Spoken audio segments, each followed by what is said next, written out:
ಪ್ರಚಲಿತ ಈ ಕಾರ್ಯಕ್ರಮದ ಪ್ರಾಯೋಜಕರು father Muller's charitable trust, SDM college, Ujire.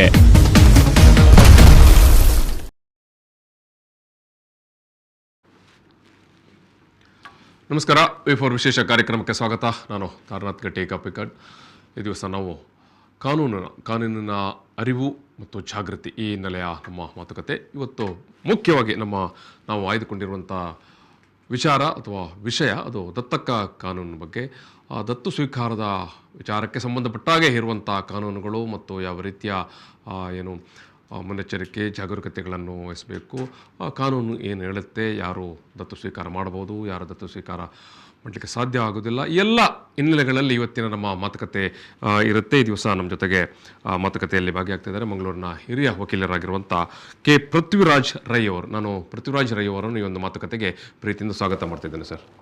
S, Prithviraj Rai ಅವರು ಮಂಗಳೂರಿನ ಹಿರಿಯ ವಕೀಲರು, ಜೊತೆಗೆ ಮಂಗಳೂರಿನ SDM ಕಾನೂನು ಕಾಲೇಜಿನಲ್ಲೇ ಒಂದು ದಶಕಕ್ಕೂ ಹೆಚ್ಚಿನ ಕಾಲ ಪ್ರಾಧ್ಯಾಪಕರಾಗಿ ಕೂಡ ಸೇವೆ ಸಲ್ಲಿಸಿರ್ತಾರೆ. ಸೊ ಹಾಗಾಗಿ ಸಾವಿರಾರು ಮಂದಿ ಕಾನೂನು ವಿದ್ಯಾರ್ಥಿಗಳನ್ನು ಕೂಡ ರೂಪಿಸಿದವರು, ಜೊತೆಗೆ ಕಾನೂನಿನ ಮಾಹಿತಿಯನ್ನು ಮತ್ತು ಕಾನೂನಿನ ಬಗ್ಗೆ ಈ ರೀತಿಯ ನೆರವು ಮತ್ತು ಸಮಾಜಮುಖಿಯಾಗಿ ತನ್ನನ್ನು ತೊಡಗಿಸಿಕೊಂಡಿರೋರು ಪೃಥ್ವಿರಾಜ್ ರೈ ಅವರು.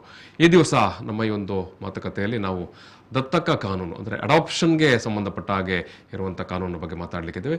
ಇದು ದಕ್ಷಿಣ ಕನ್ನಡ ಜಿಲ್ಲಾ ಕಾನೂನು ಸೇವೆಗಳ ಪ್ರಾಧಿಕಾರ ಮತ್ತು ಮಂಗಳೂರು ವಕೀಲರ ಸಂಘದ ಒಂದು ಜಂಟಿ ಸಹಭಾಗಿತ್ವದಲ್ಲಿ V4 ವಾಹಿನಿಯ ಮೂಲಕ ಈ ಒಂದು ಮಾತುಕತೆಯನ್ನು ನಾವು ಆಯೋಜಿಸಿದ್ದೇವೆ. ಪ್ರತಿ ವಾರ ಈ ರೀತಿಯಾಗಿ ಕಾನೂನಿನ ಬಗ್ಗೆ ಅರಿವು ಮತ್ತು ಜಾಗೃತಿ ಮೂಡಿಸುವಂಥ ಬಹುಮುಖ್ಯವಾಗಿ ಜನರಿಗೆ ಉಚಿತವಾಗಿ ಇರುವಂಥ ಅಥವಾ ನೆರವು ಅಥವಾ ಕಾನೂನು ಸೇವಾ ಪ್ರಾಧಿಕಾರಗಳ ನೆಲೆಯಲ್ಲಿ ಯಾವೆಲ್ಲ ಕಾರ್ಯಕ್ರಮಗಳಿರ್ತದೆ, ಯೋಜನೆಗಳಿರ್ತದೆ, ಈ ಎಲ್ಲ ನೆಲೆಯನ್ನು ಸಾರ್ವಜನಿಕರಿಗೆ ಪರಿಚಯ ಮಾಡಬೇಕು ಅನ್ನೋ ನೆಲೆಯಲ್ಲಿ ಈ ಒಂದು ಸರಣಿ ಮಾತುಕತೆ ನಡೀತಾ ಉಂಟು. ಇವತ್ತಿನ ಮಾತುಕತೆಯಲ್ಲಿ ನಾವು ದತ್ತು ಪಡೆಯುವ ವಿಚಾರ ಬಗ್ಗೆ ಮಾತಾಡಲಿಕ್ಕಿದ್ದೇವೆ. ವೀಕ್ಷಕರೇ, ನಾನು ನಿಮ್ಮಲ್ಲಿ ಕೂಡ ವಿನಂತಿ ಮಾಡುವಂಥದ್ದು, ನಿಮಗೇನಾದರೂ ಪ್ರಶ್ನೆಗಳಿದ್ದರೆ ನಮ್ಮ TV ವಾಹಿನಲ್ಲಿ ನಮ್ಮ ನಂಬರ್ ಬರ್ತಾ ಇರುತ್ತೆ, 222440 ಅಥವಾ 22244050 ಮಂಗಳೂರಿನ ಕೋಡ್ ಹಾಕಬೇಕು, 0824. ನೀವು ಪ್ರಶ್ನೆ ಕೇಳ್ಬೋದು, ವಕೀಲರು ಉತ್ತರ ಕೊಡ್ತಾರೆ. ಏನಾದರೂ ಅನುಮಾನಗಳಿದ್ದರೆ ಅಥವಾ ಏನಾದರೂ ಗೊಂದಲಗಳಿದ್ದರೆ ನೀವು ಕೇಳ್ಬೋದು. ಎಸ್, ಇಲ್ಲ ಅಂತ ಹೇಳಿದ್ರೆ ನೇರವಾಗಿ ನೀವು ಕಾರ್ಯಕ್ರಮವನ್ನು ನೋಡ್ತಾ ಇರಿ. ಸುಮಾರು 1 ತಾಸಿನ ಕಾರ್ಯಕ್ರಮ, ಅನೇಕ ಒಳ್ಳೆಯ ಮಾಹಿತಿಗಳು ಮತ್ತು ಸಕಾಲಿಕವಾದಂಥ ಮಾಹಿತಿಗಳು ಮತ್ತು ಅಪ್ಡೇಟ್ ಆಗಿರುವಂಥ ಕಾನೂನಿಗೆ ಈ ವಿಚಾರಕ್ಕೆ ಸಂಬಂಧಪಟ್ಟ ಹಾಗೆ ಎಲ್ಲ ವಿಚಾರವನ್ನು ಪೃಥ್ವಿರಾಜ್ ರೈ ಅವರು ನಮ್ಮ ಮುಂದೆ ಇಡಲಿಕ್ಕೆ ಇದ್ದಾರೆ. ನಾನು ಈ ಒಂದು ಮಾತುಕತೆಯನ್ನು ಆರಂಭಿಸೋಕ್ಕಿಂತ ಮೊದಲು, ಇದು ಪೃಥ್ವಿರಾಜ್ ರೈ ಅವರೇ, ಅದು ಕರ್ನಾಟಕ ಲೀಗಲ್ ಸರ್ವಿಸ್ ಅಥಾರಿಟಿ ಅವರು ಒಂದು ಜಾಗೃತಿಯ ಅಥವಾ ಜನರಿಗೆ ಒಂದು ಸಂದೇಶ ನೀಡುವಂಥ ಅವರದೊಂದು ವಿಡಿಯೋ ಇದೆ. ಅದೊಂದು 2 ನಿಮಿಷಗಳ ವಿಡಿಯೋ ಇದೆ. ಅದನ್ನು ನಾವು ಮೊದಲಿಗೆ ತೋರಿಸಿ ಆಮೇಲೆ ನಾವು ಈ ಒಂದು ಮಾತುಕತೆಯನ್ನು ಮುಂದಕ್ಕೆ ಕೊಂಡೋಗೋಣ. ಎಸ್,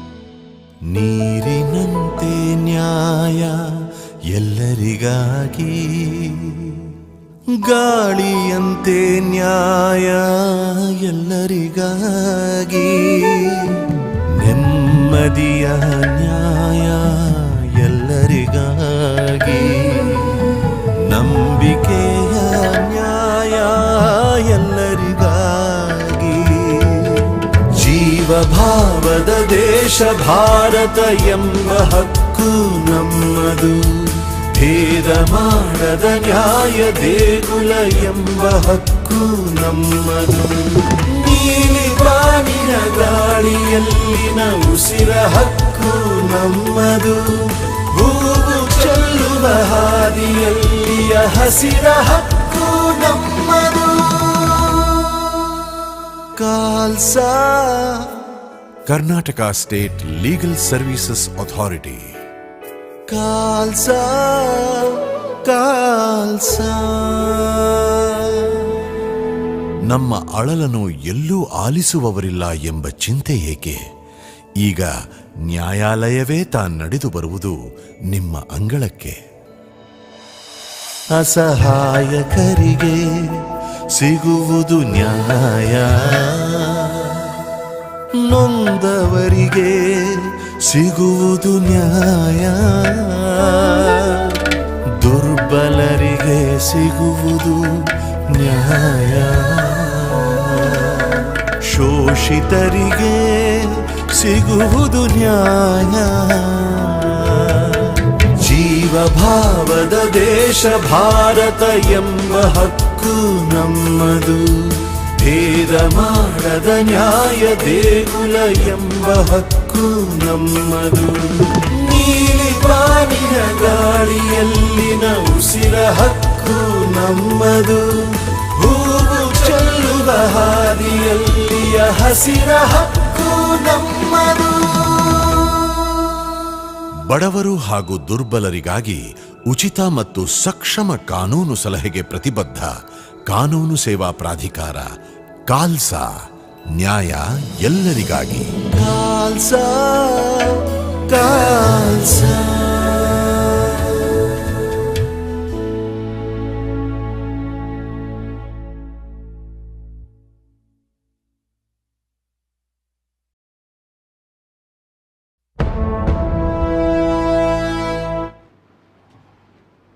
ಎಸ್, ಇದು ಕರ್ನಾಟಕ ಕಾನೂನು ಸೇವಾ ಪ್ರಾಧಿಕಾರ ಏನು ಮಾಡ್ತಾ ಇರುವಂಥ ಒಂದು ಅಭಿಯಾನದ ಹಿನ್ನೆಲೆಯಲ್ಲಿ ನಾವು ಇವತ್ತಿನ ಒಂದು ಮಾತುಕತೆಯನ್ನು ಇಟ್ಕೊಂಡಿದ್ದೇವೆ ದತ್ತು ಪಡೆಯುವ ವಿಚಾರವಾಗಿ. ಎಸ್, ನಾನು ಪೃಥ್ವಿರಾಜ್ ರೈ ಅವರ ಜೊತೆಗೆ ಹಿರಿಯ ವಕೀಲರು ಈ ಒಂದು ಮಾತುಕತೆಯನ್ನು ಮುಂದುವರಿಸುತ್ತೇನೆ.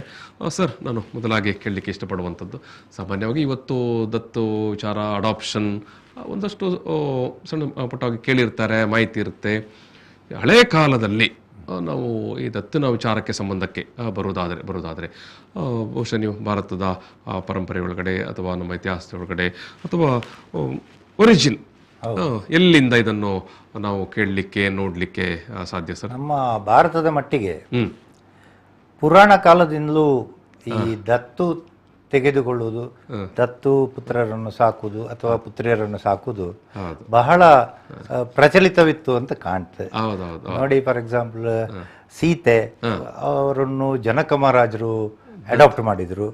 ಆಮೇಲೆ ಕುಂತಿಯನ್ನು ಕುಂತಿ ಭೋಜ ಅಂತ ಹೇಳುವವರು ಅಡಾಪ್ಟ್ ಮಾಡಿದ್ರು. ಕೃಷ್ಣನದ್ದು ಅವ್ರದ್ದು ತಂದೆ ವಾಸುದೇವ ದೇವಕಿ ಆದ್ರು ಅವರ ಅಡಾಪ್ಟೆಡ್ ಪೇರೆಂಟ್ಸ್ ನಂದಗೋಪ ಮತ್ತೆ ಯಶೋಧ ಆಗಿದ್ರು. ಅದೇ ರೀತಿ ಕರ್ಣ ಕುಂತಿಯ ಮಗನಾದ್ರು, ರಾಧಾ ಅಂತ ಹೇಳುವವರು ಕರ್ಣನನ್ನು ಬೆಳೆಸಿದ್ರು. ಹಾಗೆ ಈ ಕಾನ್ಸೆಪ್ಟ್ ಇಸ್ ನಾಟ್ ಏಲಿಯನ್.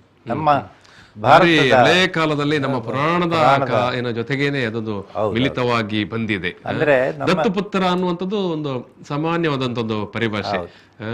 ಯಾರಾದ್ರೂ ತುಂಬಾ ಆತ್ಮೀಯರಿದ್ರೆ ಇನ್ನೊಬ್ಬರ ಜೊತೆಗೆ ಏನೋ ನಿನ್ನ ದತ್ತುಪುತ್ರ ಅಂತ ಕೇಳುವಂತದಲ್ಲಿ ಇರುತ್ತೆ.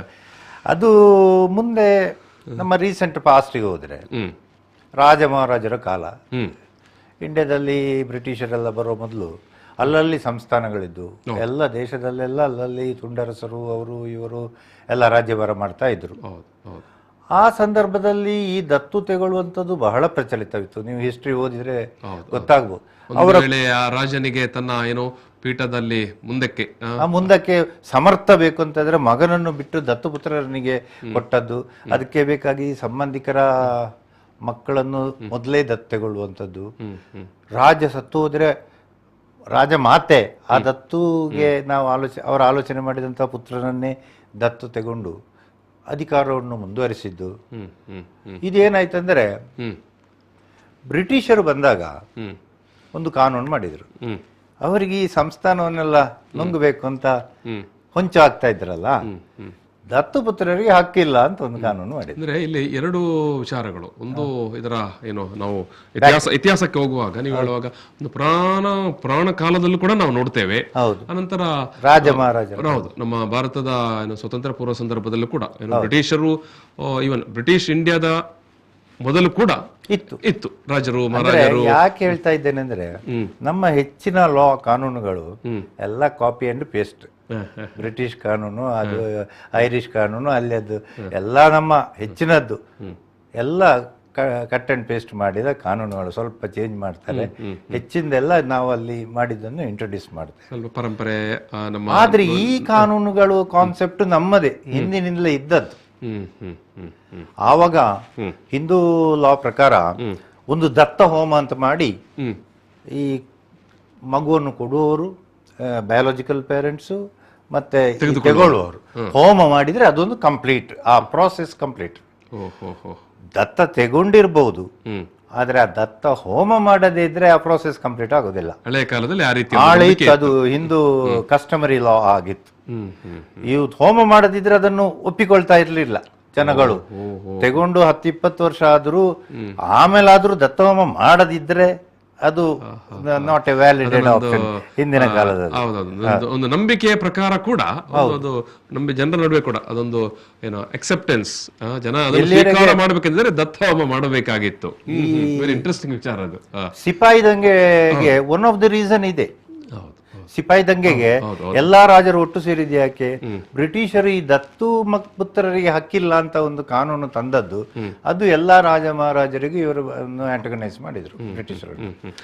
ಈಗ ಬ್ರಿಟಿಷರು, ಎಸ್ ನೀವು ಅದನ್ನು ಉಲ್ಲೇಖ ಮಾಡಿದ್ರಿ ಆರಂಭದಲ್ಲಿ ಕೂಡ, ಬ್ರಿಟಿಷರು ಏನು ರಾಜ ಮಹಾರಾಜರುಗಳು ದತ್ತು ತೆಕ್ಕೊಂಡು ದತ್ತುಪುತ್ರರನ್ನು ತಮ್ಮ ಪೀಠಾಧಿಪತಿಗಳನ್ನ ಅಥವಾ ತಮ್ಮ ನಂತರದ ಅವಧಿಗೆ ಅವರನ್ನು ರಾಜರನ್ನು ಮಹಾರಾಜರನ್ನು ಮಾಡ್ತಾ ಇದ್ರು. ಬ್ರಿಟಿಷರು ಬಂದು ಅದನ್ನು ಎಸ್ ದತ್ತುಪುತ್ರರಿಗೆ ಅಧಿಕಾರ ಇಲ್ಲ ಅಂತ ಆಮೇಲೆ ಚೇಂಜ್ ಮಾಡಿ ರಿವರ್ಸ್ ಆಯ್ತು.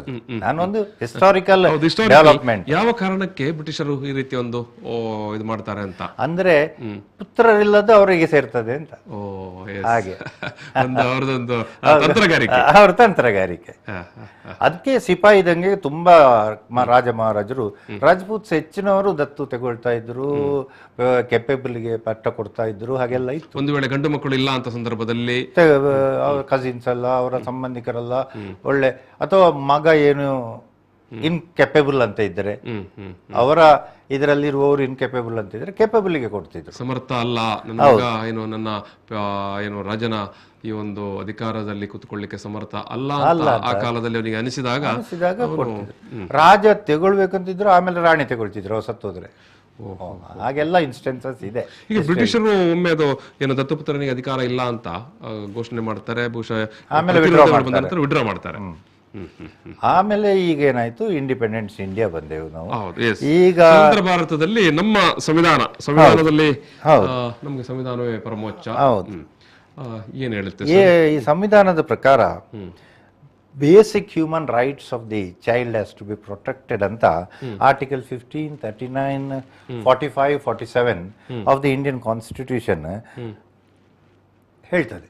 ಹಾಗೆ giving life to a child, ಒಂದು ಮಗುವಿಗೆ ಜೀವದಾನ ಮಾಡುದು. ಬಿಕಾಸ್ ಅದು ಏನೋ ನಿರ್ಗತಿಕ ಮಗು ಆಗಿರ್ಬೋದು, ತಂದೆ ತಾಯಿ ಬಿಟ್ಟು ಹೋದ ಮಗು ಆಗಿರ್ಬೋದು, ಅಥವಾ ತಂದೆ ತಾಯಿಗೆ ಮಗುವಿನ ಪೋಷಣೆ ಮಾಡುವಂತ ತಾಕತ್ತಿಲ್ಲದಿರ್ಬೋದು. ಅಂತ ಸಂದರ್ಭದಲ್ಲಿ that child will B deprived of basic rights. ಅದಕ್ಕೆ ಬದುಕಲಿಕ್ಕೆ ಅವಕಾಶ ಇಲ್ಲ. ಈ ಕಾಂಪಿಟೇಟಿವ್ ವರ್ಲ್ಡ್ ಅಲ್ಲಿ ಉಳಿದ ಮಕ್ಕಳೆಲ್ಲ ಚೆನ್ನಾಗಿ ಅಪ್ಪ ಅಮ್ಮ ನೋಡಿಕೊಂಡು that child will be a deprived child. And there should be an legal process also. ನೋಡಿ, ಚೈಲ್ಡ್ ಡಿಪ್ರೈವ್ ಅಂತ ಹೇಳಿ ಯಾವುದೋ ಒಂದು ಮಗುವನ್ನು ತಂದು ನಾವು ಸಾಕಿಕೊಂಡ್ರೆ it won't be correct. There should be an legal process. ಯಾಕೆಂದರೆ ಆ ಮಗು ದೊಡ್ಡದಾದ್ಮೇಲೆ it will question from where I came ಅಂತ, ಹೂ ಆರ್ ಮೈ ಆನ್ಸೆಸ್ಟರ್ಸ್. ಆವಾಗ ನಾವು ಅದನ್ನು ಸಮಾಧಾನ ಮಾಡುವ ಸ್ಥಿತಿಯಲ್ಲಿ ಯಾವಾಗ ಇರ್ತೇವೆ ಅಂದರೆ only when we follow the law and according to the law we obtain the custody of the child. ಇಲ್ದಿದ್ರೆ we will not be able to answer the questions of the child. ನಾನು ಎಲ್ಲಿಂದ ಬಂದೆ, ನನ್ನ ನಿಜ ತಂದೆ ಯಾರು, you are through the process ಬಂದರೆ ನೋಡು ಮಾರ ಇಂಥ ಅಥಾರಿಟಿ ಉಂಟು, ಅಥಾರಿಟಿ ಕೊಟ್ಟಿದೆ, ಹೋಗಿ ಅಥಾರಿಟಿ ಹೋಗಿ ಕೇಳುವ. ಆಗ ತಂದೆ ತಾಯಿ ಮೇಲೆ ಅವನಿಗೆ ಏನು ಸಿಟ್ಟು ಬರೋದಿಲ್ಲ. ಇಲ್ದಿದ್ರೆ what generally such A child in certain cases think is these people have snatched me from somebody ಅಂತ ಒಂದು ಮನೋಭಿಪ್ರಾಯ ಮಗುವಿಗೆ ಬೆಳೆಯುವ ಚಾನ್ಸಸ್ ಇದೆ. ಈ ಕಾನೂನಿನ ಚೌಕಟ್ಟಿನ ಒಳಗೆ ಅಡಾಪ್ಷನ್ ಮಾಡಿಕೊಂಡ್ರೆ ಇಂಥ ಪರಿಸ್ಥಿತಿ ಬರುವುದು. ಮಗುವಿಗೆ ಕೂಡ ಅದೊಂದು ಪ್ರಯೋಜನ ಇದ್ದಾಗ ಅದು safeguard. Even it protects the parents. ಆ ಮಗು ಯಾವಾಗಲೂ ಇವರಿಗೆ ಉಲ್ಟ ಹೋಗುದಿಲ್ಲ. ಇಲ್ಲದೆ ಇದ್ರೆ if they keep it as a suspense, ಮಗು ಅವರನ್ನು ಸಸ್ಪೆಕ್ಟ್ ಮಾಡ್ತದೆ. There are instances, many instances where ಅದು ಮಗು ಸ್ವಲ್ಪ ಮೀಸೆ ಬಂದು ದೊಡ್ಡದಾದ್ಮೇಲೆ ತಂದೆ ತಾಯಿಗೆ ಉಲ್ಟವೇ. ಆದ್ರೆ ಇಂಥ ಪ್ರೋಸೆಸ್ ಇಲ್ಲದೆ ಒಟ್ಟು ಸಿಕ್ಕಿದ್ದನ್ನು ಎಲ್ಲಿಂದ ಮಗುವನ್ನು ತಂದು ಸಾಕಿದ್ರೆ ಹೀಗೆಲ್ಲ ಆಗ್ತದೆ. Okay okay sir sir okay. ಈ ನೋಡಿ, ನಮ್ಮ ಜೊತೆಗೆ ನೇರ ಸಂಪರ್ಕದಲ್ಲಿ ಅಸುಂತಾ ಡಿಸೋಜಾ ಅವರಿದ್ದಾರೆ. ನಮಸ್ಕಾರ ಮೇಡಮ್. ನಮಸ್ಕಾರ ಎಸ್, ಸುನೀತಾ ಡಿಸೋಜ ಅವರು ಚೈಲ್ಡ್ ಲೈನ್ ಕಾರ್ಯಕರ್ತೆ ಕೂಡ. ಮೇಡಮ್, ವಕೀಲರಾಗಿರುವಂಥ ಪೃಥ್ವಿರಾಜ್ ರೈ ಅವರು ನಮ್ಮ ಇವತ್ತಿನ ಮಾತುಕತೆಯಲ್ಲಿ ಅಡಾಪ್ಷನ್ ವಿಚಾರವಾಗಿ ಮಾತಾಡ್ತಾ ಇದ್ದಾರೆ. ಹೌದು, ಏನು ಹೇಳಲಿಕ್ಕೆ? ನಮಸ್ತೆ. ನಮಸ್ತೆ ಸರ್, ನನ್ನದೊಂದು ನಾನು ಇದು ಕೇಸನ್ನು ಹ್ಯಾಂಡಲ್ ಮಾಡಿರೋದು. ಹೌದು. ಏನಂದ್ರೆ ಅನ್ವೆಡ್ ಅಮ್ಮ ಒಂದು ಮಗುವನ್ನು ಹೆತ್ತು ಯಾರ್ದೋ ಮನೆಯಲ್ಲಿ ಬಿಟ್ಟು ಹೋದ್ಲು. ಆ ಮಗುವನ್ನು ಈ ಮದುವೆಯಾದ ದಂಪತಿಗಳು ಸಾಕಿದ್ರು. ಸಾಕಿದ್ಮೇಲೆ ಮಗುವಿಗೆ ಗೊತ್ತಿಲ್ಲ ತನ್ನ ಅಪ್ಪ ಅಮ್ಮ ಇವರೇ ಅಂತ ಅನ್ಕೊಂಡಿದೆ. ಬಟ್ ಇದು ಬಿಟ್ಟು ಹೋಗಿದ್ದು ನಾನು ಇವರು ನಾನು ಸಾಕ್ತಾ ಇರೋದು ಯಾವುದು ಮಗುವಿಗೆ ಗೊತ್ತಿಲ್ಲ. ಸಮಸ್ಯೆ ಏನಾಗಿದ್ದು ಅಂದ್ರೆ ಮಗು ಇವರನ್ನೇ ಪೇರೆಂಟ್ ಅಂತ ತಿಳ್ಕೊಂಡಿರೋದ್ರಿಂದ ಅಲ್ಲಿ ಅವರ ನಡುವೆ ಒಂದು ಬಾಂಡಿಂಗ್ ಏರ್ಪಟ್ಟಿದೆ ಅಲ್ವಾ? ಹೌದು. ಈಗ ಅವ್ರು ಯಾರು ಆ ಮಗುವನ್ನು ಸಾಕ್ತಾ ಇದ್ದಾರೆ ಆ ಕಪಲ್ಗಳಿಗೆ ಏನೋ ಸ್ವಲ್ಪ ತೊಂದರೆ ಆಗಿ ಈ ಹೆಂಡತಿ ಬಿಟ್ಟು ಹೋಗಿ ಆಮೇಲೆ ಕಂಪ್ಲೇಂಟ್ ಬಂತು, ನಮ್ಮ ಮನೆಯಲ್ಲಿ ಮಗು ಇದೆ, ನಮ್ಮದಲ್ಲ, ಇದನ್ನು ಅನೈತಿಕವಾಗಿ ಅನಧಿಕೃತವಾಗಿ ಸಾಕ್ತಾ ಇದ್ದಾರೆ ಅಂತೇಳಿ. ಹೌದು. ಇದಂದ್ರೆ ನಮ್ಗೆ ಕಾನೂನಿನ ಪ್ರಕಾರ ಹೋದ್ರೆ ಆ ಮಗುವಿನ ಭಾವನೆಗಳಿಗೆ ಅಲ್ಲಿ ನೋವಾಗ್ತದೆ. ಅಥವಾ ಮಗುವಿನ ಭಾವನೆಗಳನ್ನು ನಾವು ಗೌರವಿಸಿ ಏನಾದ್ರು ಮಾಡೋಣ ಅಂತ ಹೇಳಿದ್ರೆ ಕಾನೂನಿಗೆ ನಾವು ವಿರುದ್ಧ ಹೋದಾಗೆ ಆಗ್ತದೆ. ಹೌದು. ಅಂದ್ರೆ ಇದನ್ನು ಹೇಗೆ ಇದು ಮಾಡ್ಬೋದು ಅಂತ ನಾವೀಗ ಸಿಡಬ್ಸಿ ಕೊಟ್ಟಿದ್ದೇವೆ, ಮಕ್ಕಳ ಕಲ್ಯಾಣ ಸಮಿತಿಗೆ ನಾವು ಕೊಟ್ಟಿದ್ದೇವೆ. ಇಂಥ ಪ್ರಕರಣ ಸಂದಿಗ್ಧವಾದಂತಹ ಪರಿಸ್ಥಿತಿ ಇದೆ ಅಂತ ಹೇಳುವಂತದ್ದು ನೀವು ಮೇಡಮ್. ಇಂಥ ಸಂದಿಗ್ಧ ಪರಿಸ್ಥಿತಿಯನ್ನು ಹೇಗೆ ಇದು ಮಾಡ್ಬೋದು, ಇದನ್ನು ನಿಭಾಯಿಸ್ಲಿಕ್ಕೆ ನೀವು ಅಪ್ರೋಪ್ರಿಯೇಟ್ ಅಥಾರಿಟಿಗೆ ಕೊಟ್ಟಿದ್ದೀರಿ, ಚೈಲ್ಡ್ ವೆಲ್ಫೇರ್ ಕಮಿಟಿ. ಅವರು ಈ ನಮ್ಮ ಹೊಸ ಈ ಕಾನೂನಿನ ಪ್ರಕಾರ ದಿ ಜುವೆನೈಲ್ ಜಸ್ಟಿಸ್ ಆಕ್ಟ್ 2015 ಅದರ ಪ್ರಕಾರ they are the authority to decide these matters. ಮಗುವಿನ ಬೆಸ್ಟ್ ಇಂಟ್ರೆಸ್ಟ್ ಅನ್ನು ಗಮನದಲ್ಲಿಟ್ಕೊಂಡು they will take some decision. ಇದು ನಮ್ಮ ಕೈ ಮೀರಿದ ವಿಷಯ. ಅದೇ ನಾನು ಹೇಳಿದ್ದು, ಹಿಂದೆ ಆದ ಘಟನೆಗಳು ಅವರು ಕಾನೂನನ್ನು ಫಾಲೋ ಮಾಡಲಿಲ್ಲ, ಹಾಗೆ ಈ ಪ್ರಾಬ್ಲಮ್ ಅರೈಸ್ ಆಗಿದೆ. ನೀವು ಹೇಳಿದ್ದು ನಾನು ಇವಾಗ ಜಸ್ಟ್ ಡಿಸ್ಕಸ್ ಮಾಡ್ತಿದ್ದ ವಿಷಯಕ್ಕೆ ಬಂದಿದೆ ಮೇಡಮ್. ಕರೆಕ್ಟ್ ಆಗಿ ಹೇಳಿದಿರಿ ನೀವು. Okay madam, thank you. ಅದೇ ಇಂಥ ಒಂದು ಭಾರಿ ಒಂದು ಸಂದಿಗ್ಧವಾದಂತ ಪರಿಸ್ಥಿತಿಗಳು ನಿರ್ಮಾಣ ಆಗುತ್ತೆ. ನೀವು ಮಾತಾಡ್ತಾ ಇದ್ರೆ ಶ್ರುತಿಗೆ ಅವರು ಅದನ್ನು ಆಕ್ಚುಲಿ ಹ್ಯಾಂಡಲ್ ಮಾಡಿದವರು ಕೂಡ ಅದೇ ವಿಷಯಕ್ಕೆ ಕೋಇನ್ಸಿಡೆನ್ಸ್ ನೋಡಿ. ಸೊ ಇಂಥ ಸಂದರ್ಭದಲ್ಲಿ ಕಾನೂನನ್ನು ಮೀರುವಾಗಿಲ್ಲ. ಹೌದು. ಈಗ ಅಪ್ರೋಪ್ರಿಯೇಟ್ ಡಿಸಿಷನ್ ತಗೊಳ್ಳುವ ಅವರಿಗೆ ಪವರ್ ಇದೆ. ಮಗುವಿನ ಬೆಸ್ಟ್ ಇಂಟ್ರೆಸ್ಟ್ಗೆ ಬೇಕಾಗಿ ಅವರು ಸಂದರ್ಭದಲ್ಲಿ ನೀವು ಹೇಳಿದ್ರೆ ಮಗುವಿನ ಒಂದು ಹಿತದೃಷ್ಟಿಯಿಂದ ಅವರು ಏನಾದರೂ ವೆಲ್ಫೇರ್ ಕಮಿಟಿಯವರು ಈಗ ಬೇರೆ ಏನು ದಾರಿ ಇಲ್ಲ ಇಂಥ ಸಂದರ್ಭದಲ್ಲಿ. ಅವರೇ ಓನ್ಲಿ ಅಥಾರಿಟಿ, ಕಾನೂನು ಪ್ರಕಾರ ಇರುವಂತದ್ದು, ಅವರೇ ಡಿಸಿಷನ್ ತಗೊಳ್ಬೇಕಾಗ್ತದೆ. ಎಸ್, ಅಂದ್ರೆ ಚೈಲ್ಡ್ ವೆಲ್ಫೇರ್ ಕಮಿಟಿ ಅಂತ ಹೌದು, ಡಿಸ್ಟ್ರಿಕ್ಟ್ ಅಲ್ಲಿ ಇದೆ, ಪ್ರತಿ ಡಿಸ್ಟ್ರಿಕ್ಟ್ ಅಲ್ಲಿ. ಇಲ್ಲಿ ಬೊಂದೆಲ್ ಹತ್ರ ಅವರ ಆಫೀಸ್ ಇದೆ, ಬೊಂದೆಲ್ ಸರ್ಕಲ್ ಪಕ್ಕದಲ್ಲಿ ಆಫೀಸ್ ಇದೆ. ಅಲ್ಲಿ ಹೋಗಿ ಮಂಗಳೂರಲ್ಲಿ ರೆನ್ನೆ ಡಿಸೋಜ ಅವರು ಇವಾಗ ಅದಕ್ಕೆ ಅಧ್ಯಕ್ಷರಿದ್ದಾರೆ. 5 ಜನ ಮೆಂಬರ್ ಇದ್ದಾರೆ ಅಂತ ಕಾಣ್ತದೆ. ಸರ್ಕಾರದಿಂದ 3 ವರ್ಷಕ್ಕೆ ಅವರನ್ನು ನೇಮಕ ಮಾಡಿರ್ತಾರೆ. ಅವರು ಇಂಥ ವಿಷಯಗಳನ್ನೆಲ್ಲ ಅವ್ರ ಎಕ್ಸ್ಪರ್ಟ್ಸ್ ಇರ್ತಾರೆ ಅದರಲ್ಲಿ ಇದ್ದ ಮೆಂಬರ್ಸು. ಅವರು they will take appropriate decision.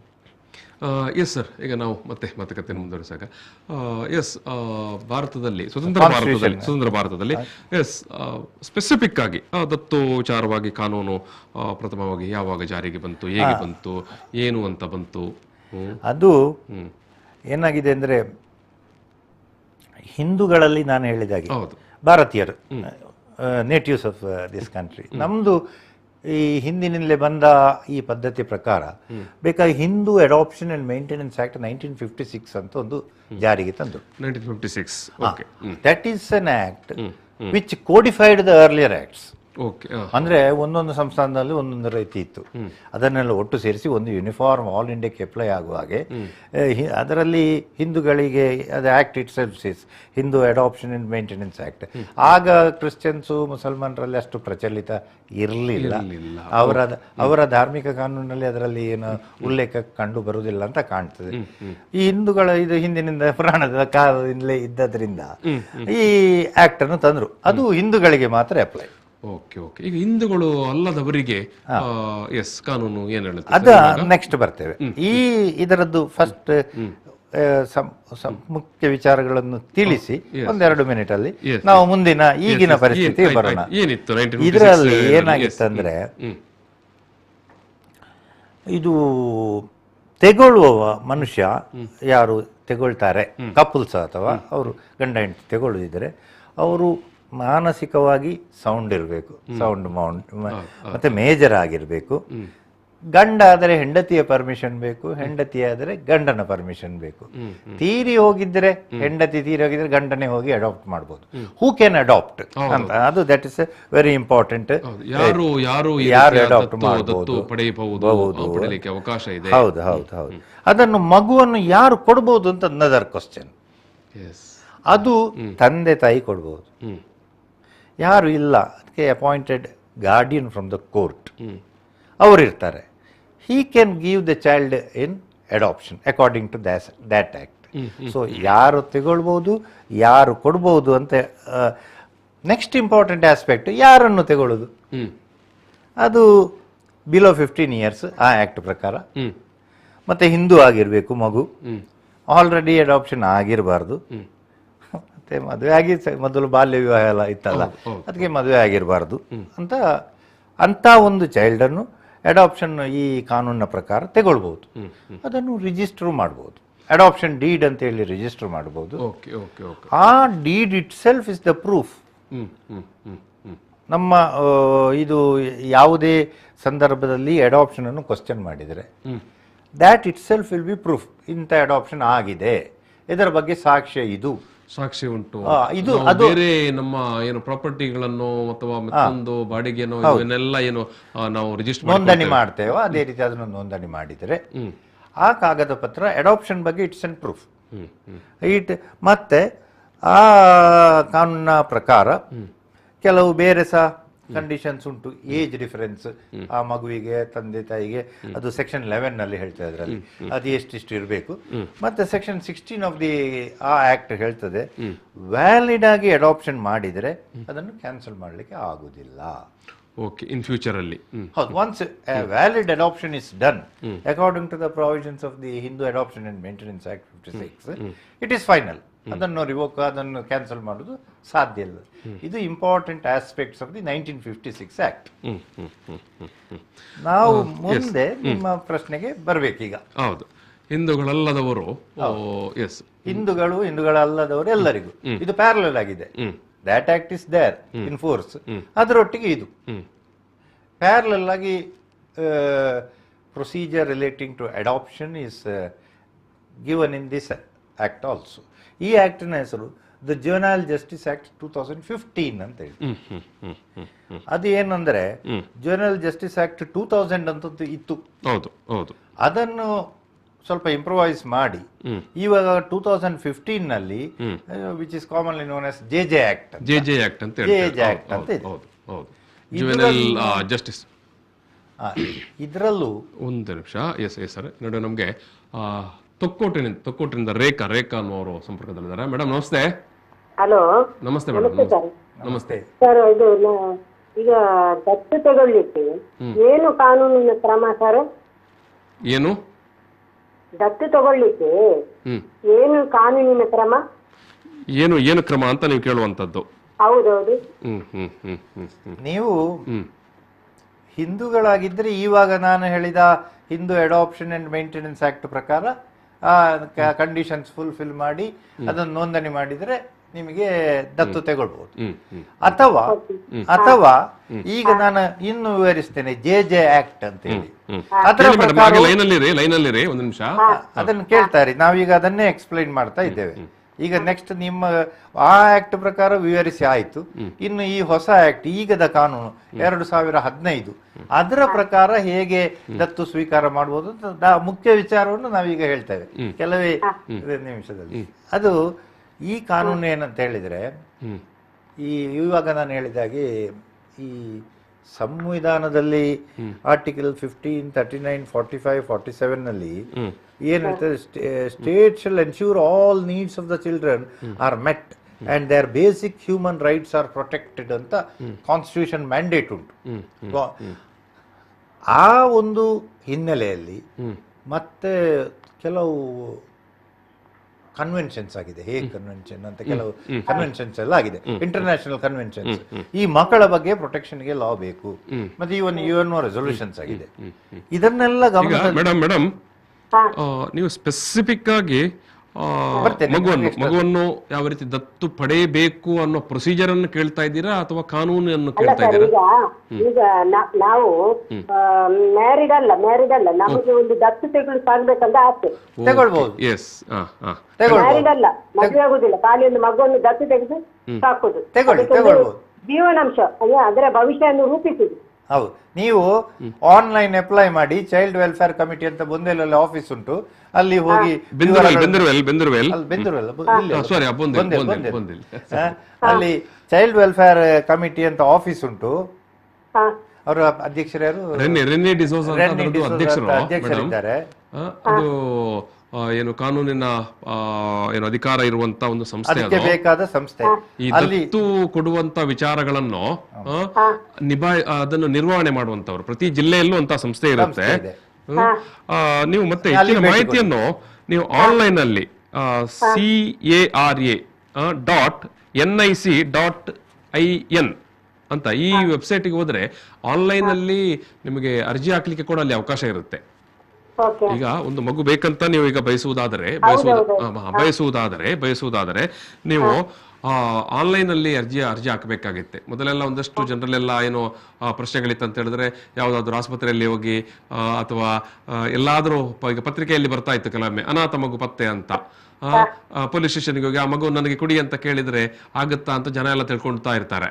ಆದ್ರೆ ಅದು ಏನು ಆ ರೀತಿ ಆಗುದಿಲ್ಲ. ಆನ್ಲೈನ್ ಹೌದು. ಅಲ್ಲ, ನಾನು ಮೇಡಮ್ ನಿಮ್ಮ ಪ್ರಶ್ನೆಗೆ ಉತ್ತರಿಸ್ತಾ ಅದು ಎಲ್ಲರಿಗೆ ಮಾಹಿತಿ ಸಿಗಬೇಕು ಅನ್ನುವ ನೆಲೆಯಲ್ಲಿ ಹೇಳ್ತಾ ಇದ್ದೇನೆ ಅಷ್ಟೇ. ನೀವು ಹೇಳೋ ಹಾಗೆ ನಿಮಗೆ ಪ್ರೊಸೀಜರ್ ಪ್ರಕಾರ ಕಾನೂನಿನ ಪ್ರಕಾರವೇ ಮಗುವೊಂದನ್ನು ದತ್ತು ಪಡೆಯಬೇಕು. ಎಸ್, ನೀವು ಆನ್ಲೈನ್ ಅಲ್ಲಿ ನೀವು ಅರ್ಜಿ ಹಾಕಬೇಕಾಗತ್ತೆ. ಒಂದು ಜೊತೆಗೆ ಈಗ ಸರ್ ಹೇಳಿದಾಗೆ ಪ್ರತಿ ಜಿಲ್ಲೆಯಲ್ಲಿ ಇವನ್ ಮಂಗಳೂರಲ್ಲಿ ಕೂಡ ಚೈಲ್ಡ್ ವೆಲ್ಫೇರ್ ಕಮಿಟಿ ಅಂತ ಇದೆ ಮೇಡಮ್, CWC ಅಂತ ಹೇಳ್ತೇವೆ. ಅದಕ್ಕೆ ಸರ್ಕಾರವೇ ನೇಮಕ ಮಾಡಿದಂತ ಸದಸ್ಯರು, ಅಧ್ಯಕ್ಷರೆಲ್ಲ ಇರ್ತಾರೆ. ಅವರ ಮುಂದೆ ನಿಮ್ಮ ಅರ್ಜಿ ಬರುತ್ತೆ. ಕೊನೆಗೆ ಅರ್ಜಿ ನೀವು ಯಾಕೆ ಮಗುವನ್ನು ದತ್ತು ಸ್ವೀಕಾರ ಮಾಡ್ತಾ ಇದ್ದೀರಿ, ನಿಮಗೆ ಮಗುವನ್ನು ಸಾಕ್ಲಿಕ್ಕೆ ಏನು ಎಲಿಜಿಬಿಲಿಟಿ ಉಂಟಾ, ಎಲ್ಲವನ್ನು ನೋಡಿಕೊಳ್ತಾರೆ. ವಾಸದ ಮನೆ ಅಥವಾ ಫೈನಾನ್ಷಿಯಲ್ ಸ್ಥಿತಿಗತಿ, ಮತ್ತೆ ಏನು ಉದ್ದೇಶ, ಇವೆಲ್ಲವನ್ನು ಅವರು ನಿಮ್ಮನ್ನು ಮಾತನಾಡಿಸಿ ಕೇಳಿಕೊಳ್ತಾರೆ. ಆಮೇಲೆ ನಿಮಗೆ ಆನ್ಲೈನ್ ಅಲ್ಲಿ ಅರ್ಜಿ ಹಾಕುವಾಗ ಏನಾಗುತ್ತೆ ಅಂತ ನಿಮಗಿಂತ ಮುಂದೆ ಅರ್ಜಿ ಹಾಕಿದವನಿಗೆ ಫಸ್ಟ್ ಪ್ರಯಾರಿಟಿ, ಆನಂತರ ಆ ಪ್ರಯಾರಿಟಿ ಪ್ರಕಾರ ಹೋಗುತ್ತೆ. ಅದು ಆನ್ಲೈನ್ ಅಲ್ಲಿ ಅರ್ಜಿ ಹಾಕಿದಾಗ ಅದು ಮೊದಲಂದ್ರೆ ಡೈರೆಕ್ಟ್ ಅಲ್ಲಿ ಆಕ್ಟ್ ಪ್ರಕಾರ ಇನ್ನೊಂದು ಸ್ಪೆಷಲೈಸ್ಡ್ ಅಡಾಪ್ಷನ್ ಏಜೆನ್ಸಿ ಅಂತ ಒಂದಿದೆ ಡಿಸ್ಟ್ರಿಕ್ಟ್ಗೆ, ಅಲ್ಲಿ ಅಪ್ಲೈ ಮಾಡಬೇಕಿತ್ತು. ಈಗ ಆ ಕಾನೂನಲ್ಲಿ ಏನು ಹೇಳ್ತದೆ ಅಂದ್ರೆ ಇದರ ಬಗ್ಗೆ ಸೆಂಟ್ರಲ್ ಅಡಾಪ್ಷನ್ ರಿಸರ್ವ್ ಅಥಾರಿಟಿ ಅಂತ ಡೆಲ್ಲಿಯಲ್ಲಿ ಇದೆ, ಅವರು ಗೈಡ್ ಲೈನ್ಸ್ ಇಶ್ಯೂ ಮಾಡ್ತಾ ಇರ್ತಾರೆ. What is the procedure to apply ಅಂತ. ಅವರು ಈಗ ಲೇಟೆಸ್ಟ್ ಇದು ಆನ್ಲೈನ್ ಮಾಡಬೇಕು ಅಂತ. ಆನ್ಲೈನ್ ಅಂದ್ರೆ ರಪ್ಪ ಒಂದು ಪೇಜ್ ಫಿಲ್ ಅಪ್ ಮಾಡೋದಲ್ಲ, it's a long process. It will direct you to different tasks and finally ಅದು ಇಲ್ಲಿಗೆ ಒಂದು ಏಜೆನ್ಸಿಗೆ ಬರ್ತಾರೆ, ಅಲ್ಲಿ ಮಕ್ಕಳು ಇರ್ತಾರೆ. ಆ ಏಜೆನ್ಸಿಯವರು ಒಂದು ನಿಮಿಷ ಮೇಡಮ್ ಈಗ ಎನಿಯಾವ್ ನೀವು ಆನ್ಲೈನ್ ಅಲ್ಲಿ ಅರ್ಜಿ ಹಾಕುವಂತ ಒಂದು ವಿಚಾರ, ಅದೇ CARA.NIC.IN ಅಂತ ನೀವು ನೋಡಿ. ಈಗ ನಿಮ್ಮ ಮೂಲವಾಗಿದ್ದಂತ ಪ್ರಶ್ನೆ ನಾವು ಮದುವೆ ಆಗುವುದಿಲ್ಲ, ಆದರೆ ನಾನು ಮಗುವನ್ನು ದತ್ತುಗೆ ತಕೊಂಡು ತಾಯಿಯಾಗಿ ಮಗುವನ್ನು ನೋಡ್ತೇನೆ ಅಂತ ಇದ್ದಂತ ಪ್ರಶ್ನೆ ನಿಮ್ಮದು ಅಲ್ವಾ, ಮೂಲ ಪ್ರಶ್ನೆ? ಎಸ್ ಸರ್, ಇದಕ್ಕೆ ಈ ಪ್ರಶ್ನೆಗೆ ಏನ್ ಹೇಳ್ತೀರಾ? ಈ ಹೊಸ ಆಕ್ಟ್ ಪ್ರಕಾರ ನೀವು ಸಂಪೂರ್ಣವಾಗಿ ಅರ್ಹರಿದ್ದೀರಿ, ನೀವು ಮಗುವನ್ನು ದತ್ತ ತೆಗೊಳ್ಬಹುದು. ನಿಮಗೆ ಬೇಕಾದ ಎಲ್ಲ ಅರ್ಹತೆಗಳು ಇದೆ. ಬೇರೆ ಕೆಲವು ಅರ್ಹತೆ ನಾನು ಮತ್ತೆ ಹೇಳ್ತೇನೆ, ಅದೆಲ್ಲ ನಿಮಗೆ ಇದೆ ಅಂತ ನನ್ನ ಅಭಿಪ್ರಾಯ. ನಿಮಗೆ ಮದುವೆ ಆಗ್ಲಿಲ್ಲ ಅಂತ ಹೇಳುವ ಕಾರಣದಿಂದ ಏನು ತೊಂದರೆ ಆಗುದಿಲ್ಲ. ಗೊತ್ತಾಯ್ತಲ್ಲ ಮೇಡಮ್, ಸ್ಪಷ್ಟ ಆಯ್ತಲ್ಲ ವಿಚಾರ? ಬೇರೆ ಅರ್ಹತೆ ನೋಡಿ, ಕೇಳಿ ಮೇಡಮ್ ಕೇಳಿ ನೋಡಿ. ಬೇರೆ ಅರ್ಹತೆ ಅಂದ್ರೆ ಮಗುವನ್ನು ಕೊಡುವಾಗ ಅವರು ಒಂದು ಇನ್ವೆಸ್ಟಿಗೇಷನ್ ಮಾಡ್ತಾರೆ, ಫಾರ್ ಎಕ್ಸಾಂಪಲ್ ನಿಮ್ಮ ಸುತ್ತಲಿನ ಮನೆಯವರ ಹತ್ರ ಕೇಳ್ತಾರೆ, ನೀವು ಹೇಗಿದ್ದೀರಿ, ನೀವು ಹೇಗೆ, ಜಗಳ ಗಂಟಿಯ, ಒಳ್ಳೆ ಸ್ವಭಾವದವರ, ಮಗುವಲ್ಲಿ ಪ್ರೀತಿಯಲ್ಲಿ ನೋಡಿಕೊಳ್ಳುವವರ, ನಿಮ್ಮ ಆರ್ಥಿಕ ಪರಿಸ್ಥಿತಿ ಹೇಗುಂಟು, ನಿಮ್ಮ ಆರೋಗ್ಯ ಚೆನ್ನಾಗಿ ಉಂಟಾ, ಅದೆಲ್ಲ ಮಗುವನ್ನು ನಿಮಗೆ ಕೊಡ್ಬೇಕಿದ್ರೆ ಅದೆಲ್ಲ ಅವರು ಒಂದು ರಿಪೋರ್ಟ್ ತರಿಸ್ಕೊಳ್ತಾರೆ. ಯಾಕಂತ ಹೇಳಿದ್ರೆ ಮಗು ಯಾರ ಹತ್ರ ಹೋಗಿ ಅವರು ಕೊಡ್ಬೇಕಿದ್ರೆ ಆ ತೆಗೊಳ್ಳುವ ವ್ಯಕ್ತಿಯೇ ಹೊಟ್ಟೆಗಿಲ್ಲದೆ ಕಷ್ಟದಲ್ಲಿದ್ರೆ ಅಂತವನು ಮಗುವನ್ನು ಫ್ಯೂಚರ್ ಮಗುವಿನ ಭವಿಷ್ಯ ಹಾಳಾಗ್ತದೆ. ಅಥವಾ ಅವನೇ ಅನಾರೋಗ್ಯ ಪೀಡಿತ ವ್ಯಕ್ತಿ ಆದ್ರೆ ಅದು ಭವಿಷ್ಯ ಹಾಳಾಗ್ತದೆ. ಆದ್ರೆ ನಿಮ್ಮ ಪರಿಸ್ಥಿತಿ ನೋಡಿ ನಾವು ಕೇಳಿಸ್ತೇವೆ, ನೀವು ನಿಮಗೆ ಎಲ್ಲ ಅರ್ಹತೆ ಉಂಟು, ನೀವು ಮಗುವನ್ನು ಚೆನ್ನಾಗಿ ನೋಡಿಕೊಳ್ತೀರಿ ಅಂತ ನಮ್ಮ ಭಾವನೆ ನಮಗೆ ಕಾಣ್ತದೆ. ಆದ್ದರಿಂದ ನೀವು ಖಂಡಿತವಾಗಿ ಒಂದು ಆನ್ಲೈನ್ ಅಪ್ಲೈ ಮಾಡಿ. ಅಲ್ಲಿ ಮತ್ತೆ ನಿಮಗೆ ಕೆಲವು ರಿಕ್ವೈರ್ಮೆಂಟ್ಸ್ ಬರ್ತದೆ, ಅದನ್ನೆಲ್ಲ ಫಾಲೋದಿಲ್ಲ ಮಗು, ಅಲ್ಲಿ ಅವರು ಏಜೆನ್ಸಿಯವರು ಒಂದು ಪ್ರೊವೈಡ್ ಮಾಡ್ತಾರೆ. ಮತ್ತೆ ಒಂದು ಇದು ಅದೇ ಒಟ್ಟು ಎಲ್ಲ ಸಾರ್ವಜನಿಕರಿಗೆ ನಾವು ನೀಡ್ತಾ ಇರುವಂತ ಮಾಹಿತಿ. ಯಾಕಂದ್ರೆ ನನಗೆ ಇಂಥದೇ ಮಗು ಬೇಕು ಅಂತ ನಾವು ಅಲ್ಲಿ ಚಾಯ್ಸ್ ಮಾಡುವಾಗ ಇರುವುದಿಲ್ಲ. ಎಸ್ ಮೇಡಮ್, ಬೇರೆ ಏನಾದ್ರು ಪ್ರಶ್ನೆ ಉಂಟಾ ಇದಕ್ಕೆ ರಿಲೇಟೆಡ್ ಆಗಿ? ಅಲ್ಲ, ಏನಂದ್ರೆ ಈಗ ಎಲ್ಲ ಕೊಡ್ಲಿಕ್ಕೆ ಆಗುದಿಲ್ಲ, ವಿದ್ಯೆ ಕೊಡ್ತೇವೆ, ವಿದ್ಯೆ ಅದಕ್ಕೆ ಎಷ್ಟು ಕಲೀಲಿಕ್ಕೆ ಆಗ್ತದೆ ಅಷ್ಟು ವಿದ್ಯೆ, ಅದರ ಕಾಲೆಲ್ಲ ಅದು ನಿಲ್ಬೇಕು. ಯಾಕಂದ್ರೆ ಈಗ ಎತ್ತ ಮಕ್ಕಳೇ ನೋಡ್ತಾರಂತ ಗ್ಯಾರಂಟಿ ಇಲ್ಲ, ಹಾಕಿದ ಮಕ್ಕಳು ನೋಡ್ತಾರಂತ ಗ್ಯಾರಂಟಿ ಇರುದಿಲ್ಲ. ಮೇಡಮ್, ನಿಮಗೆ ಅಪ್ಲೈ ಮಾಡಿ, ನಿಮಗೆ ಅವಕಾಶ ಸಿಗಬಹುದು. Okay, thank you. ಆಯ್ತು. ಹಾಗೆ ನಾನು ಈ ಪ್ರಶ್ನೆ ನೆಲೆಯಲ್ಲಿ ಒಂದು ಪ್ರಶ್ನೆ, ಈಗ ಅವರು ಹೇಳಿದಂತ ಒಂದು ಜನರಲ್ ಆದಂತ ವಿಚಾರ, ನಾನು ಮಗುವಿಗೆ ವಿದ್ಯೆ ಕೊಡ್ತೇನೆ ಅಂತ, ಬೇರೆ ಸಾರ್ವಜನಿಕರು ಕೂಡ ಆ ನೆಲೆಯಲ್ಲೇ ಇರಬಹುದು. ಈಗ ಪ್ರಶ್ನೆ ಬರುವಂತದ್ದು, ದತ್ತುಗೆ ತೆಕ್ಕೊಂಡ ವ್ಯಕ್ತಿ ಅವರಿಗೆ ಬೇರೆ ಮಕ್ಕಳಿಲ್ಲ, ಬೇರೆ ಮಕ್ಕಳನ್ನು ತೆಗೆದು ಆಸ್ತಿ ಯಾರಿಗೆ, ಈ ದತ್ತು ತೆಕೊಂಡಂತ ತಾಯಿ ಅಥವಾ ದತ್ತು ತೆಗೆದುಕೊಂಡಂತ ತಂದೆಗೆ ಸೇರಿದಂತ ಆಸ್ತಿ ಅಥವಾ ಆ ತಂದೆಯಲ್ಲಿದ್ದಂತ ಸಂಪತ್ತು ಅದು ಮುಂದೆ ಈ ದತ್ತು ತೆಕೊಂಡಂತ ಮಗುವಿಗೆ ಬರುತ್ತಾ? ಅದುವೇ ನಾನೀಗ ಹೇಳುವಂತ ವಿಚಾರ. ಕಾನೂನಲ್ಲಿ ಹೇಳಿದೆ, ಅದರ ಅರ್ಥವನ್ನು ನಾವು ವ್ಯಾಖ್ಯಾನವನ್ನು ಅರ್ಥ ಮಾಡಿಕೊಂಡ್ರೆ ನಿಮ್ಮ ಈ ಪ್ರಶ್ನೆಗೆ ಉತ್ತರ ಸಿಗ್ತದೆ. ಅದು ಏನು ಅಂತ ಹೇಳಿದ್ರೆ, ಯಾವ ಒಂದು ಪ್ರಕ್ರಿಯೆ ಮೂಲಕ ಅದರ ಬಯಾಲಜಿಕಲ್ ಪೇರೆಂಟ್ಸ್ ಇಂದ ಬೇರ್ಪಡಿಸಿ ಇನ್ನೊಬ್ಬರಿಗೆ ಕೊಡುವುದು, ಆ ಮೂಲಕ ನಿಜವಾಗಿ ಹುಟ್ಟಿದ ಮಗುವಿಗೆ ಸಿಕ್ಕುವ ಎಲ್ಲಾ ಅಧಿಕಾರಗಳನ್ನು ಆ ಹೊಸ ಮನೆಯಲ್ಲಿ ಮಗುವಿಗೆ ಕೊಡುವಂಥದ್ದು ಅಡಾಪ್ಷನ್. ಆದ್ರಿಂದ ಮಗುವಿನ ಹಾಗೆ ಅದರ ಸ್ಟೇಟಸ್ ಇರ್ತದೆ, ಲೀಗಲ್ ಸ್ಟೇಟಸ್. ಅದರಿಂದ ಅವರಿಗೆ ಅವರು ಬಿಟ್ಟು ಹೋಗುವಂತ ಆಸ್ತಿಗಳಿರ್ಲಿ, ಅವರು ಸಂಪಾದನೆ ಮಾಡಿದ್ದಿರ್ಲಿ, ಅವರ ಕಾಲಾನಂತರ ಅವರೇನು ವಿಲ್ಗಿಲ್ ಮಾಡದಿದ್ರೆ ಮಗುವಿಗೆ ಸಿಗ್ತದೆ. ಓಕೆ. ಸೊ ಹಾಗಾಗಿ ಮಗುವಿಗೆ ನೀವು ಹೇಳಿದಾಗೆ ಅದು ಏನು ಸಾಮಾನ್ಯ ಒಂದು ಮನೆಯಲ್ಲಿ ತಂದೆ ತಾಯಿಯ ಏನು ತಮ್ಮ ಮಗುವಿಗೆ ಅವರು ಏನು ಕೊಡ್ಲಿಕ್ಕೆ ಬಯಸಿರ್ತಾರೆ, ಇಚ್ಛಿಸಿರ್ತಾರೆ, ಅಥವಾ ಕಾನೂನು ಪ್ರಕಾರ ಏನು ಕೊಡಬೇಕಾಗತ್ತೆ, ಆ ರೀತಿ ಎಲ್ಲ ಹಕ್ಕುಗಳು ಓಕೆ. ಸೊ ಹಾಗಾಗಿ ಆ ಮಗು ನಾಳೆ ಯಾವುದೇ ರೀತಿಯಲ್ಲಿ ಪರಿತಪಿಸುವಂತ ಪ್ರಶ್ನೆ ಇಲ್ಲ. ಅದೇ ವೆರಿ ಬೇಸಿಕ್ ಇದರ notion is to bring up ಒಂದು ಎಲ್ಲರ ಲೆವೆಲ್ಗೆ ತಂದು ಅದಕ್ಕೆ ಎಲ್ಲ ಆಪರ್ಚುನಿಟಿ, ರೈಟ್ಸ್ ಎಲ್ಲ ಕೊಡುವಂತ ಒಂದು ಪ್ರಕ್ರಿಯೆ. ಈ ನಡುವೆ ನಮಗೆ ವಿಟ್ಲಾದಿಂದ ಗೀತಾಶ್ರೀ ಅವರು ನೇರ ಸಂಪರ್ಕದಲ್ಲಿದ್ದಾರೆ. ನಮಸ್ತೆ ಮೇಡಮ್. ಸರ್ ನಮಸ್ತೆ. Yes madam. ಏನ್ ಗೊತ್ತಾ ಸರ್, ನಾನು ಸಾಂತ್ವನದಲ್ಲಿ ವರ್ಕ್ ಮಾಡ್ತಿರೋದು. ನಮ್ಮದ್ರಲ್ಲಿ ತುಂಬಾ ಜನ ಬರ್ತಾರೆ ಅಡಾಪ್ಷನ್ ಅಂತ ಕೇಳಿಕೊಂಡು. ಯಾವ್ದ್ರಲ್ಲಿ ಮೇಡಮ್? ನಾನು ಸಾಂತ್ವನ ಕೇಂದ್ರದಲ್ಲಿ ವರ್ಕ್ ಸಾಂತ್ವನ ಕೇಂದ್ರ. ಓಕೆ, ಖಂಡಿತ ಹೇಳಿ. ಏನ್ ಗೊತ್ತಾ ಸರ್, ಈಗ ಕೆಲವರಿಗೆಲ್ಲ ಅಂದ್ರೆ ಏಜ್ ನೋಡ್ತಾರೆ ಸರ್. ಅಂದ್ರೆ ಈಗ ಅಲ್ಲಿ ಹೆಂಡತಿಗೂ ಮತ್ತು ಗಂಡನಿಗೂ ಅಂದ್ರೆ ಏಜ್ ಕ್ರಾಸ್ ಆದ್ರೆ ಮಗು ಅಂದ್ರೆ ಅವರಿಗೆ ಬೇಕಾದಂತ ಏಜ್ ಇದ್ದಲ್ಲಿ ಮಕ್ಳು ಸಿಗ್ತಾ ಇಲ್ಲ ಅಂತೇಳಿ, ಅಂದ್ರೆ ದೊಡ್ಡ ಏಜಿನ ಮಕ್ಳು ಸಿಗ್ತಾರೆ ಅಂತೇಳಿ 50 ಕ್ರಾಸ್ ಆದ್ರೆ ಹಾಗೆ ಅದರ ಬಗ್ಗೆ ಒಂದ್ ಸ್ವಲ್ಪ ಮಾಹಿತಿ ಬೇಕಿತ್ತು ಸರ್. ಅಂದ್ರೆ ಯಾವ ರೀತಿಯದು ಸಿಗುವಂತದ್ದು ಮಕ್ಕಳಿಗೆ, ಅಂದ್ರೆ ಎಷ್ಟು ಏಜ್ ಲಿಮಿಟ್ ನ ಒಳಗಡೆ ಸಣ್ಣ ಮಕ್ಳು ಸಿಗ್ತಾರ ಅಂತೇಳಿ. ಈಗ ಸಣ್ಣ ನೀವು ಈಗ ನಾವು ಈಗಾಗಲೇ ಅದನ್ನು ಮಾತಾಡಿದೆವು, ಅಂದ್ರೆ ಮಗು ಇಂಥದೇ ಮಗು ಅನ್ನೋ ಬಗ್ಗೆ ಚಾಯ್ಸ್ ಇರುವುದಿಲ್ಲ ಮೇಡಮ್.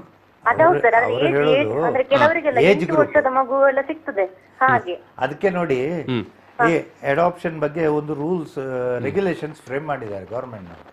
ಅದರಲ್ಲಿ ಈ ಏಜ್ ಬಗ್ಗೆಯೂ ರೂಲ್ಸ್ ಇದೆ. ಇಷ್ಟಿಷ್ಟು ವ್ಯತ್ಯಾಸ ಇದ್ರೆ ತಗೊಳ್ಬಹುದು ತಗೊಳ್ಬಾರದು ಅಂತ ಹೇಳಿ ಅದು ಒಂದು ಪಟ್ಟಿ ಕೊಟ್ಟಿದ್ದಾರೆ. ಆ ಪಟ್ಟಿಯಲ್ಲಿ ನಾವು ಫೈಂಡ್ ಔಟ್ ಮಾಡಿ ಅದಕ್ಕೆ ಎಲಿಜಿಬಿಲಿಟಿ ಉಂಟಾ ಇಲ್ವಾ ಅಂತ ನಮ್ಮ ಕೇಸನ್ನು ಅದಕ್ಕೆ ಅಪ್ಲೈ ಮಾಡಿ ನೋಡಿಕೊಳ್ಬೇಕು.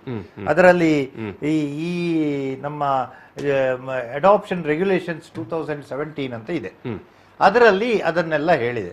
ನೀವು ಇಲ್ಲಿಗೆ ಹೋದ್ರೆ ಆ ವಿಷಯಗಳನ್ನು ತಿಳ್ಕೊಳ್ಬಹುದು. ನಮ್ಮ ಅಲ್ಲಿ ಹೋದ್ರೆ ಅಥವಾ ಜಿಲ್ಲಾ ಕಾನೂನು ಸೇವಾ ಪ್ರಾಧಿಕಾರದಲ್ಲಿ ಹೋಗಿ ಆ ರೆಗ್ಯುಲೇಷನ್ಸ್ ಏನು ಅಂತ ಕೇಳಿ ಅಥವಾ ಬುಕ್ ಖರೀದಿ ಮಾಡಿದ್ರು ಉಂಟು. ಅದರಲ್ಲಿ ಅದು ದೊಡ್ಡ ಪಟ್ಟಿದೆ, ಯಾರ್ಯಾರು ಎಷ್ಟೆಷ್ಟು ಏಜ್ನವರಿಗೆ ಕೊಡ್ಬಹುದು, ಏನ್ ಕಂಡೀಷನ್, ಆ ರೂಲ್ಸ್ ಇದೆ. ಈಗ ಗೀತಾ ಮೇಡಮ್, ಅದು ನಮ್ಮಲ್ಲಿ ಬಂದಿರ್ತಾರೆ. ಯಾಕಂದ್ರೆ ಅವರ ಮಗು ಅಂದ್ರೆ ಸ್ವಲ್ಪ ದೊಡ್ಡದಾದ ನಂತರ ಡೆತ್ ಆದ್ದು, ಅಂದ್ರೆ ಅನಾರೋಗ್ಯದಿಂದಾಗಿ ಅವರಿಗೆ ಒಂದೇ ಮಗು ಇತ್ತು. ಅಂದ್ರೆ ಅವರಿಗೆ ಇನ್ನೊಂದು ಮಗು ಬೇಕಂದಾಗ ಅವರಿಗೆ ಏಜ್ ಬಾರ್ ಆಗಿತ್ತು, ಹಾಗೆ ಅವರಿಗೆ ದೊಡ್ಡ ಮಗು ಸಿಗುವಂತದ್ದು. ಅದಕ್ಕೆ ಅವ್ರ ಕೇಳಿದ್ರು, ಅಂದ್ರೆ ಮುಂದೆ ಆ ಮಕ್ಕಳಿಗೆ ಗೊತ್ತಾಗುತ್ತಲ್ಲ ನಾವು. ಆಯ್ತು, ಈಗ ಪ್ರಶ್ನೆ ಮೂಲ ಪ್ರಶ್ನೆ ಈಗ ನೀವು ಹೇಳುವಂತದ್ದು ನಿಮ್ಮಲ್ಲಿಗೆ ಬಂದಿರುವಂತ ಪೇರೆಂಟ್ಸ್ ಅವರಿಗೆ 50 ವರ್ಷ ದಾಟಿದೆ. ಅವರಿಗೆ ಈಗ ಸಣ್ಣ ಮಗುವನ್ನು ಅವ್ರು ಬಯಸ್ತಾರಾ ಅಥವಾ ದೊಡ್ಡ ಮಗುವನ್ನು ಬಯಸ್ತಾರಾ? ಅಂದ್ರೆ ಅವರಿಗೆ ಸಣ್ಣ ಮಗುವನ್ನು ಬಯಸುವಂತದ್ದು ಸರ್ ಅವರು. Okay okay okay. ಈಗ ನೀವು ಹೇಳುವಂತದ್ದು ಅವರಿಗೆ ದೊಡ್ಡ ಮಗು ನಾವು ಹೇಳಿದ್ವಿ. ಯಾಕಂದ್ರೆ ನಿಮ್ಗೆ ಒಂದು ವೇಳೆ ಸಣ್ಣ ಮಗು ಕೊಟ್ಟರು ಕೂಡ ನಿಮ್ಮ ಏಜ್ ದಾಟಿದಾಗ ಆ ಮಗುಗೆ ಫ್ಯೂಚರ್ ನೋಡ್ಲಿಕ್ಕೆ ಕಷ್ಟ ಇದೆಲ್ಲ ಸರ್. ಯಾಕಂದ್ರೆ ದೊಡ್ಡದ ಮಗು ಕೂಡ ಖಂಡಿತ ನಾವು ಅದ ಸಜೆಷನ್ ಕೊಟ್ಟು ಕಳಿಸಿದ್ದೇವೆ. ಆದ್ರೆ ತಮ್ಮ ಒಂದು ಇದರಲ್ಲಿ ಕೇಳಿದ್ರು sir.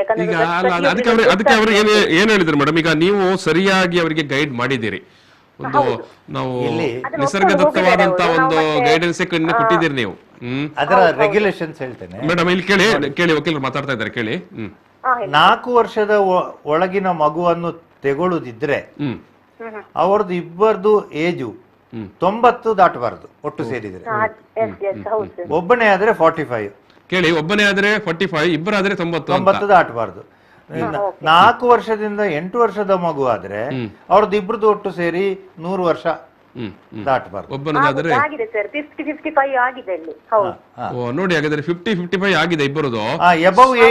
Above 8 up to 18 years ಅವರದ್ದು ಒಟ್ಟು ಪ್ರಾಯ 110 ಇಯರ್ಸ್ ಅಥವಾ 55 ಇಯರ್ಸ್ ಒಬ್ಬನಿಗೆ ಆದ್ರೆ ಈಗ ದಾಟಬಾರದು ಅಂತ ಹೇಳುತ್ತೆ. ಈಗ ಮೇಡಮ್ ಈಗ ನೀವು ಹೇಳಿರುವಂತ ಪ್ರಕರಣದಲ್ಲಿ ಬಂದಿರುವಂತ ಪೇರೆಂಟ್ ಇದ್ದು ಏಜ್ 50 ವರ್ಷ ದಾಟಿದೆ ಅಲ್ವಾ? ಸೊ ಹಾಗಿದ್ರೆ ಅವರಿಗೆ ಸರ್ ಹೇಳೋ ಪ್ರಕಾರ 4 ವರ್ಷಕ್ಕಿಂತ ಏನು ವಯಸ್ಸಿನ ಮೇಲ್ಪಟ್ಟು ಅಲ್ಲ, ಅವರಿಗೆ 4 ವರ್ಷಕ್ಕಿಂತ ಮೇಲ್ಪಟ್ಟಿನ ಮಗುವನ್ನು ಅಪ್ ಟು 4 ವರ್ಷದ ತಗೊಳ್ಬಹುದು. 4 ವರ್ಷದ ಒಳಗಿನ ಮಗುವನ್ನು 50 ಅಲ್ಲ, ಅವರಿಗೆ 50 ಅಲ್ಲ, ಅವರದು 50 ವರ್ಷ, 4ರಿಂದ 8 ವರ್ಷದ್ದು. 4ರಿಂದ ಮೇಡಮ್ 4ರಿಂದ 8 ವರ್ಷದ ತನಕದ ಮಗುವನ್ನು ಅವರಿಗೆ ತಗೊಳ್ಬಹುದು ಅಂತ ಕಾನೂನು ಹೇಳುತ್ತೆ. ಈಗ ಪ್ರಶ್ನೆ ಇರುವಂತದ್ದು, ನೀವು ಹೇಳಿದ ಗೈಡೆನ್ಸ್ ಇದೆ ಅಲ್ವಾ, ಅವರಿಗೆ ಕೊಟ್ಟಿರುವಂತ ಗೈಡೆನ್ಸ್, ಅವರು ಇನ್ನೂ ಸಣ್ಣ ಮಗು ಬೇಕಂತ ಬಯಸ್ತಾರೆ.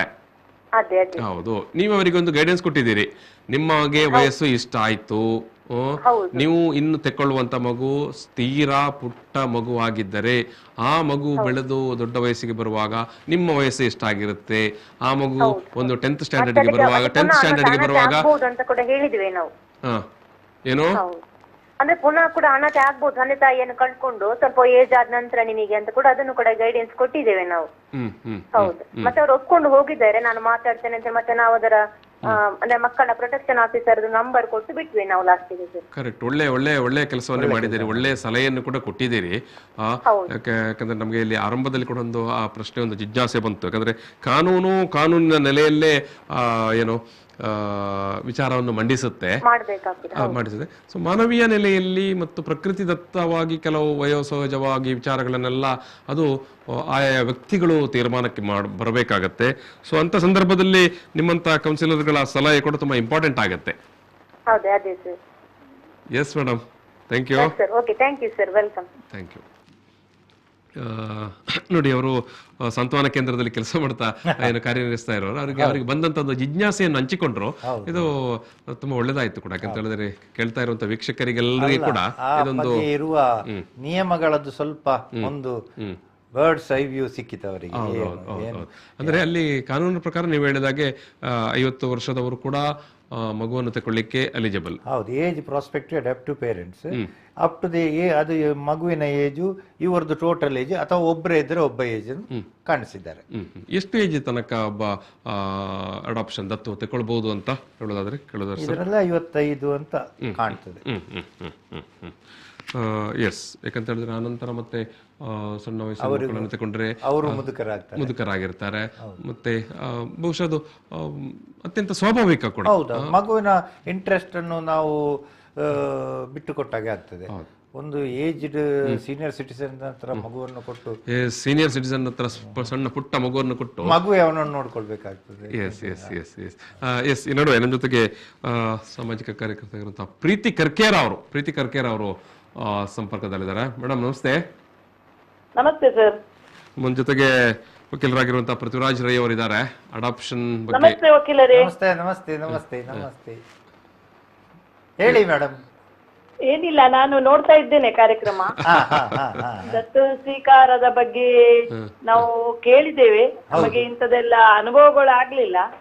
ಆದರೆ ನನ್ನ ಒಂದು ಪ್ರಶ್ನೆ ಏನೆಂದರೆ, ಈ ದತ್ತು ಸ್ವೀಕಾರ ಕಾನೂನು ಮಾಡಿದೆ ಸರ್ಕಾರ, ಆದರೆ ಅದರ ಫಾಲೋ ಅಪ್ ಎಷ್ಟಾಗ್ತಾ ಇದೆ?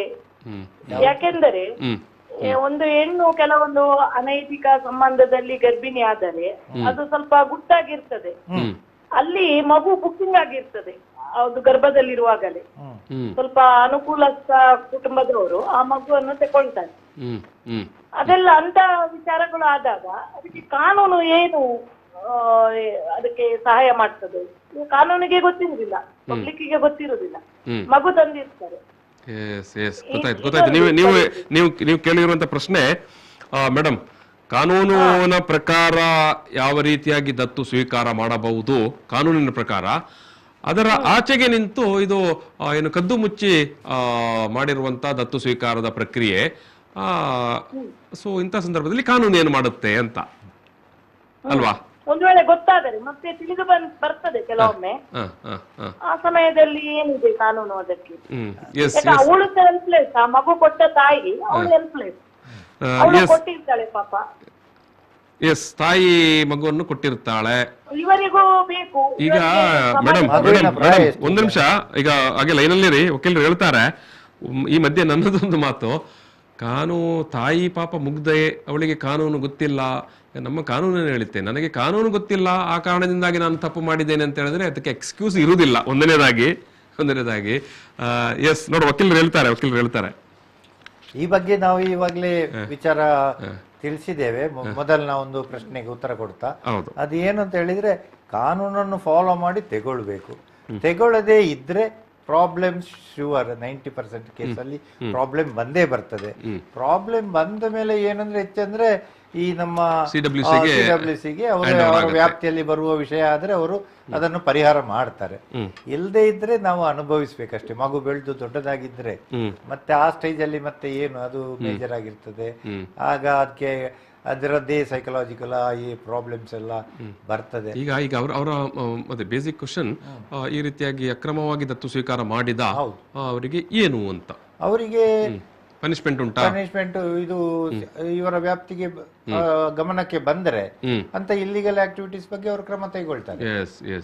ಈ ಹೊಸ ಆಕ್ಟ್ ಪ್ರಕಾರ ಅವರಿಗೆ ಆ ಬಗ್ಗೆ ಎಲ್ಲ ಮಗುವಿನ ಸಂರಕ್ಷಣೆ ಬಗ್ಗೆ ಎಲ್ಲ ಪ್ರೊಟೆಕ್ಷನ್ ಈಗ ಕರೆಕ್ಟ್ ಇದ್ದಾರೆ. ಇಬ್ರು ಸರಿಯಾಗಿ ಮದುವೆ ಆದವರು, ಅವರಿಗೆ ಮಗು ಉಂಟು, ಮಗುವಿಗೆ ಅವರು ಚಿತ್ರಹಿಂಸೆ ನೀಡ್ತಾ ಇದ್ದಾರೆ. ಆ ವಿಚಾರವು ಅವರ ಗಮನಕ್ಕೆ ಬಂದಲ್ಲಿ ಬೇಕಾದ ಕಾನೂನು ಕ್ರಮ ಕೈಗೊಳ್ಳುವಂತ ಅಧಿಕಾರ ಇದೆ ಅವರಿಗೆ. Yes madam, thank you. Okay sir, thank you. Yes, ನಾವು ಇನ್ನೊಂದಷ್ಟು ಪ್ರಶ್ನೆಗಳು ವಿಚಾರಗಳು ಇದೆ. ನಮ್ಮ ಹತ್ರ ಸಮಯ ಕೂಡ ಸಮೀಪಿಸ್ತಾ ಬಂತು ಮಾತುಕತೆಯದು.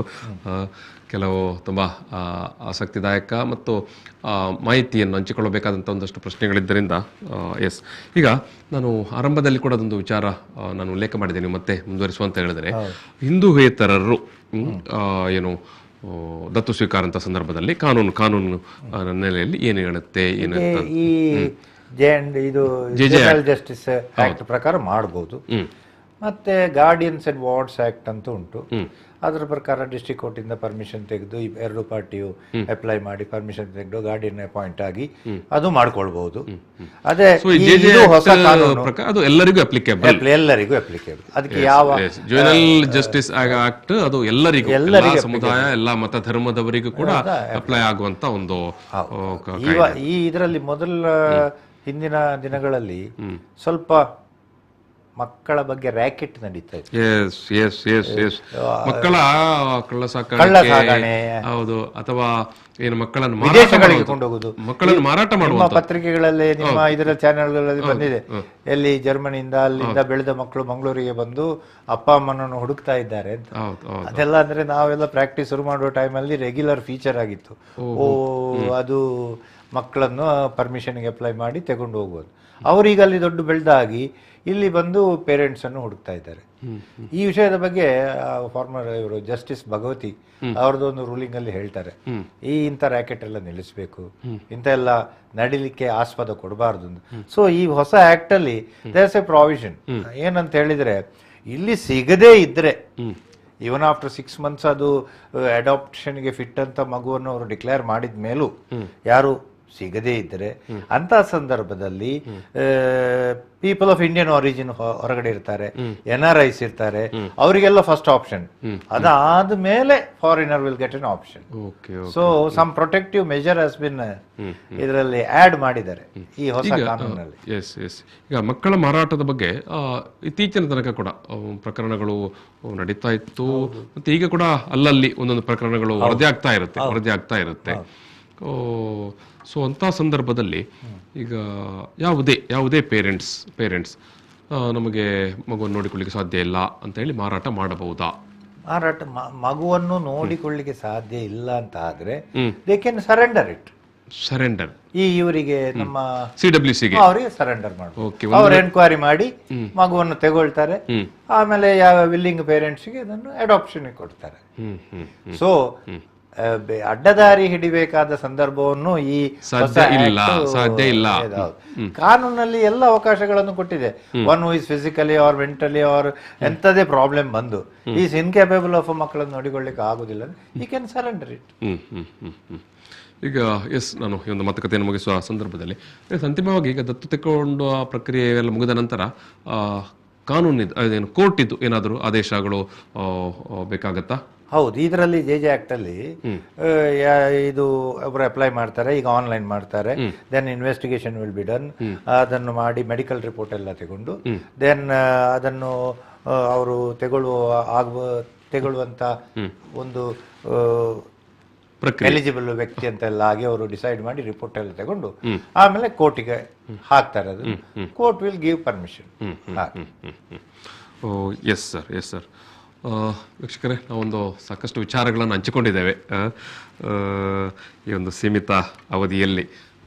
ಡಾಕ್ಟರ್ ಕೆ ಪೃಥ್ವಿರಾಜ್ ರೈ ಅವರು ಹಿರಿಯ ವಕೀಲರು ಮತ್ತು ಪ್ರಾಧ್ಯಾಪಕರಾಗಿದ್ದವರು ಕೂಡ ಸುಮಾರು 1 ದಶಕಕ್ಕಿಂತಲೂ ಹೆಚ್ಚು ಕಾಲ ಕಾನೂನು ವಿದ್ಯಾರ್ಥಿಗಳಿಗೆ ಪಾಠ ಮಾಡಿದವರು. ಎಲ್ಲ ಅನುಭವದ ನೆಲೆಯಲ್ಲಿ ಇವತ್ತು ವಿಚಾರಗಳನ್ನು ಹಂಚಿಕೊಂಡಿದ್ದಾರೆ. ಪ್ರಶ್ನೆ ಕೂಡ ಬಂತು, ಏನು ಅರಿವಿಲ್ಲದೆ ಏನು ಮಗುವನ್ನು ಕೊಡುವಂಥದ್ದು ಅಥವಾ ಗೊತ್ತಿದ್ದು ಕೂಡ ಏನು ಕೊಡುವಂಥದ್ದು, ಯಾರೋ ತೆಗೊಳ್ತಾರೆ ಅಥವಾ ದುಡ್ಡಿಗಾಗಿ ತೆಗೊಳ್ತಾರೆ ಅಂತ. ಸೊ ಇದಕ್ಕೆಲ್ಲ ಕಾನೂನಿನಲ್ಲಿ ಯಾವ ರೀತಿಯ ಇತಿಮಿತಿಗಳಿದ್ದಾವೆ ಅನ್ನೋ ವಿಚಾರವನ್ನು ಕೂಡ ಇಲ್ಲಿ ವಕೀಲರು ಮುಂದೆ ಇಟ್ಟಿದ್ದಾರೆ. ಜೊತೆಗೆ ತೆಗೆದುಕೊಳ್ಳುವಂಥ ಒಂದು ಪೋಷಕರಿಗೆ ನಿಜವಾಗಿಯೂ ಅವರಿಗೆ ಮಗು ಇರುವುದಿಲ್ಲ, ಅವರಿಗೆ ಮಗು ನೋಡಬೇಕು ಅಥವಾ ಮಗುವನ್ನು ಸಾಕಬೇಕಂತ ಇರುವಂಥ ಇಚ್ಛೆ ಸಂದರ್ಭದಲ್ಲಿ ಅವ್ರು ಏನು ಮಾಡಬೇಕು ಮತ್ತು ಯಾವ ರೀತಿ ಅವರು ಅರ್ಹರಾಗಿರಬೇಕಾಗಿರುತ್ತೆ, ಎಲಿಜಿಬಲ್. ಪ್ರತಿಯೊಬ್ಬರು ಕೂಡ ಅದಕ್ಕೆ ಎಲಿಜಿಬಲ್ ಆಗಿರಬೇಕು. ಮಗುವಿನ ಹಿತದೃಷ್ಟಿಯಿಂದ ಎಲಿಜಿಬಿಲಿಟಿ ಕ್ರೈಟೀರಿಯಾ ಫಿಕ್ಸ್ ಮಾಡಿ ಮಗುವಿನ ಲಾಲನೆ ಪಾಲನೆ ಪೋಷಣೆ ಹಿನ್ನೆಲೆಯಿಂದ ಏನೋ ದತ್ತು ಪಡೆಯುವವರು ಕೂಡ ಅಷ್ಟೇ ಎಲಿಜಿಬಲ್ ಆಗಿರಬೇಕು ಅನ್ನುವಂಥ ವಿಚಾರ ಎಲ್ಲ ಇದೆ. ಎಲ್ಲ ವಿಚಾರವನ್ನು ಇವತ್ತಿನ ಈ ಒಂದು ಮಾತುಕತೆಯಲ್ಲಿ ನಾವು ಹಂಚಿಕೊಂಡಿದ್ದೇವೆ. ನಾನು ವೀಕ್ಷಕರ ಹತ್ರ ಮತ್ತೊಮ್ಮೆ ಹೇಳುವಂಥದ್ದು, ಸಾಮಾನ್ಯವಾಗಿ ಇದಕ್ಕೆ ರಿಲೇಟೆಡ್ ಎಲ್ಲ ಮಾಹಿತಿಗಳನ್ನು ಮತ್ತು ಅಂತಿಮವಾಗಿ ಯಾಕಂದರೆ ಅದು ಆರಂಭದಲ್ಲಿ ಕೂಡ ವಕೀಲರು ಹೇಳಿದರು, ಪ್ರತಿ ಜಿಲ್ಲೆಯಲ್ಲೂ ಕೂಡ CWC ಅಂತ ಮಕ್ಕಳ ಕಲ್ಯಾಣ ಸಮಿತಿ, ಚೈಲ್ಡ್ ವೆಲ್ಫೇರ್ ಕಮಿಟಿ ಅಂತ ಇರುತ್ತೆ. ಅದರ ಮುಂದೆ ಈ ವಿಚಾರಗಳು ಬರುತ್ತೆ. ಇದಕ್ಕೆ ಸಂಬಂಧಪಟ್ಟ ಹಾಗೆ ಪ್ರಕರಣಗಳು, ಕೇಸ್ಗಳು ಅಥವಾ ಅಡಾಪ್ಷನ್ನ ಒಟ್ಟು ಪ್ರಕ್ರಿಯೆಗಳು ಪ್ರತಿ ಜಿಲ್ಲೆಯಲ್ಲಿ ಕೂಡ ಇರುತ್ತೆ. ಮಂಗಳೂರಲ್ಲಿ ಕೂಡ ಉಂಟು. ನೀವು ಇಂಥ ಸಂದರ್ಭದಲ್ಲಿ, ಅಗತ್ಯ ಸಂದರ್ಭದಲ್ಲಿ ಅವರನ್ನು ಕೂಡ ನೀವು ಕಾಂಟ್ಯಾಕ್ಟ್ ಮಾಡಬಹುದು. ಕಾನೂನು ಸೇವಾ ಪ್ರಾಧಿಕಾರದಲ್ಲೂ ಗೈಡೆನ್ಸ್ ತಗೊಳ್ಬೋದು. ಅವ್ರು ಎಲ್ಲಿಗೆ ಹೋಗ್ಬೇಕು ಅಂತ ಹೇಳ್ತಾರೆ, ಅಲ್ಲಿ ಆಫೀಸ್ ಇದೆ.